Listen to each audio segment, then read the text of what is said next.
La guerre en Ukraine coûte cher à la Russie, en matériel mais aussi et surtout en vie humaine.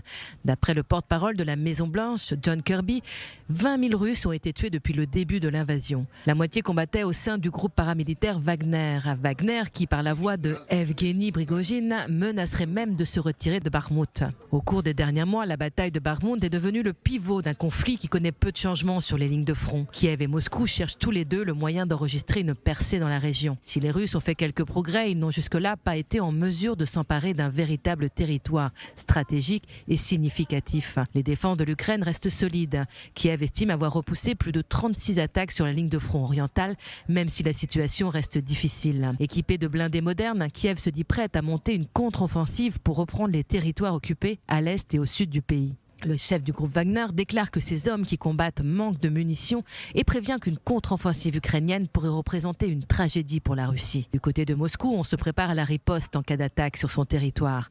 Des images satellites dévoilent les contours d'une imposante fortification en construction. Bunkers, dents de dragon et tranchées s'étendent désormais sur 800 km de la Crimée à Kharkiv.